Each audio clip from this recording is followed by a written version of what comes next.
पण मला आता एक दिवस मी तुमचा पॉडकास्ट बघितला. तुम्ही ज्या पद्धतीने तिथे बोलत होतात ते बघून मला एकदम वेगळं वाटलं. मी म्हटलं नाही, हे इथे काहीतरी ट्रान्सपरन्सी आहे. तर शिकायचं असेल तर इथेच जाऊन शिकावं. मी याच्या आधी कुठलाही क्लास केलेला नाही. कमोडिटीसाठी जे आता तुम्ही जे इतकं तळमळीने जे शिकवतायत ना, अशा पद्धतीने पहिली गोष्ट कोणी शिकवत नाही. नमस्कार, मी प्रशांत संघवी, नाशिकवर असतो. मी सिव्हिल इंजिनियर आहे. तर मी 10-15 वर्षापासून मार्केटमध्ये थोडं करत राहतो. मला मॅथ्सची आवड असल्यामुळे मी थोडं त्यात रिलायन्सचा बोल्ट होता तेव्हापासून बघत होतो. पण कधी सिरियसली असं प्रोफेशन म्हणून त्याच्याकडे मी बघितलं नाही. पण मला आता एक दिवस मी तुमचा पॉडकास्ट बघितला. ते कोणाबरोबर होता, जेंट्स होते, मला ते नाव विसरलो मी.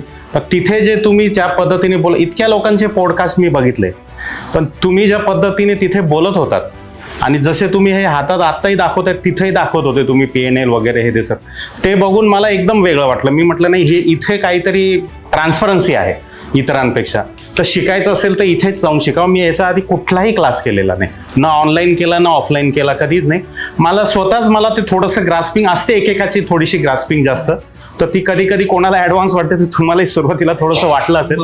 पण मला जेवढं समजत होतं थोडंसं, तर मी ते करत होतो आणि मी ट्रेडिंग पण थोडंफार करत होतो. झालं असं की निफ्टी वगैरे मध्ये करताना सुरुवातीला पैसे मिळायचे, नंतर परत जायचे, परत मिळायचे, परत जायचे. परत एक दिवस असं ते गॅप डाऊन मध्ये पूर्ण अटकलो, ते डायरेक्ट लॉसमध्ये. तेव्हापासून निफ्टीचं ट्रेडिंग बंद केलं.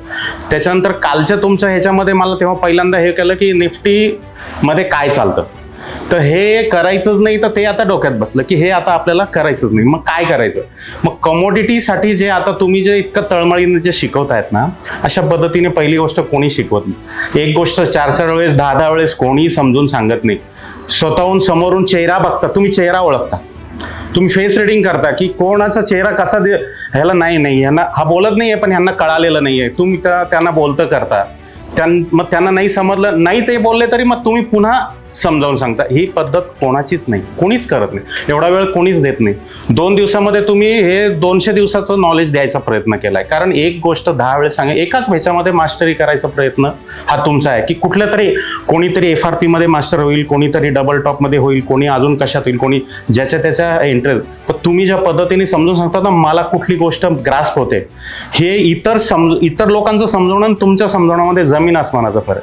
मला तर म्हणायचं आहे की सगळ्या जणांनी सिरियसली घ्या आणि PNL टाका म्हणून जे तळमळीने बोलतायत ना, ते भले लॉस असले तरी टाकायला पाहिजे, प्रॉफिट झाले तरी टाकायला पाहिजे. पण ट्रेड घेताना जे पद्धतीने शिकवलेला आहे तो सेटअप म्हणजे मिळाला तरच ट्रेड टाका. आणि तिथे आपण मेन्शन करा आपल्या वहीमध्ये, डायरीमध्ये की मी हा ट्रेड का घेतला. मग त्याचा रिझल्ट काही येऊ.